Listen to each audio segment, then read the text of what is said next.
भारत के स्वतंत्रता संग्राम का पहला बड़ा अध्याय 1857 की क्रांति थी।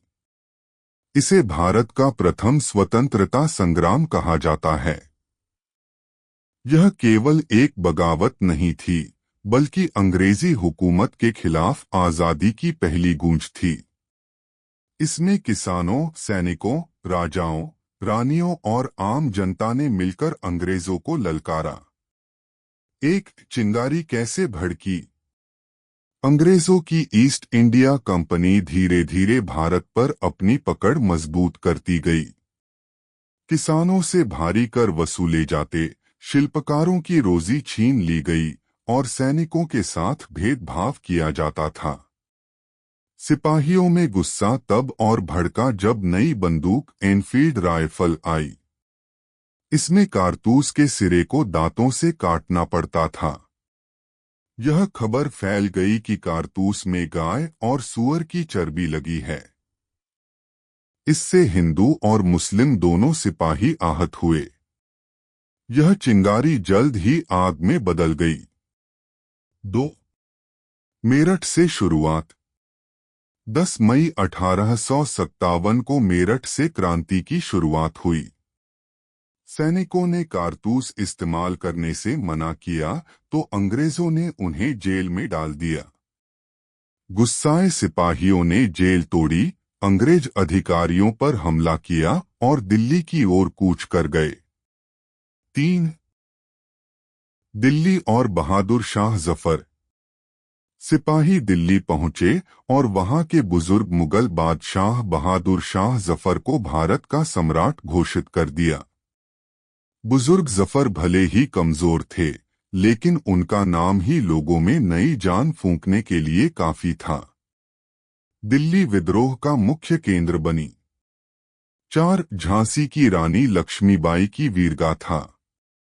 झांसी की रानी लक्ष्मीबाई इस क्रांति की सबसे महान नायिका बनी। जब अंग्रेजों ने लैप्स नीति के तहत झांसी हड़पने की कोशिश की तो रानी ने कहा, मैं अपनी झांसी नहीं दूंगी। 1857 में रानी ने अंग्रेजों के खिलाफ तलवार उठाई। अपने छोटे बेटे को पीठ पर बांधकर उन्होंने घोड़े पर चढ़कर युद्ध लड़ा। ग्वालियर की लड़ाई में वे शहीद हुईं, लेकिन उनका साहस आज भी अमर है। 5. कानपुर के नाना साहेब और तात्या टोपे। नाना साहेब पेशवा ने भी अंग्रेजों के खिलाफ बिगुल फूंका। उनके साथी तात्या टोपे ने अद्भुत रणनीति से अंग्रेजों को खूब छकाया। कानपुर की धरती पर अंग्रेजों को भारी नुकसान हुआ। हालांकि बाद में अंग्रेजों ने दगाबाजी से नाना साहेब का किला तोड़ दिया। नाना साहेब नेपाल चले गए और तात्या टोपे को पकड़कर फांसी दे दी गई। 6. बेगम हजरत महल। लखनऊ में बेगम हजरत महल ने मोर्चा संभाला।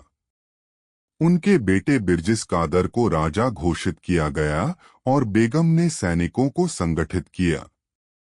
उन्होंने अंग्रेजों के खिलाफ जनता को जोड़ा और लखनऊ की धरती पर आजादी की मशाल जलाई।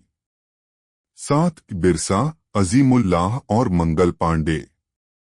मंगल पांडे 29 मार्च 1857 को बैरकपुर छावनी में कारतूस का विरोध करते हुए गोली चला बैठे।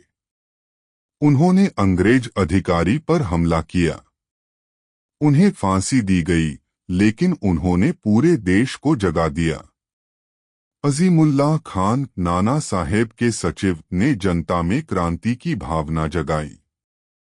कई आदिवासी नायक भी अंग्रेजों के खिलाफ खड़े हुए।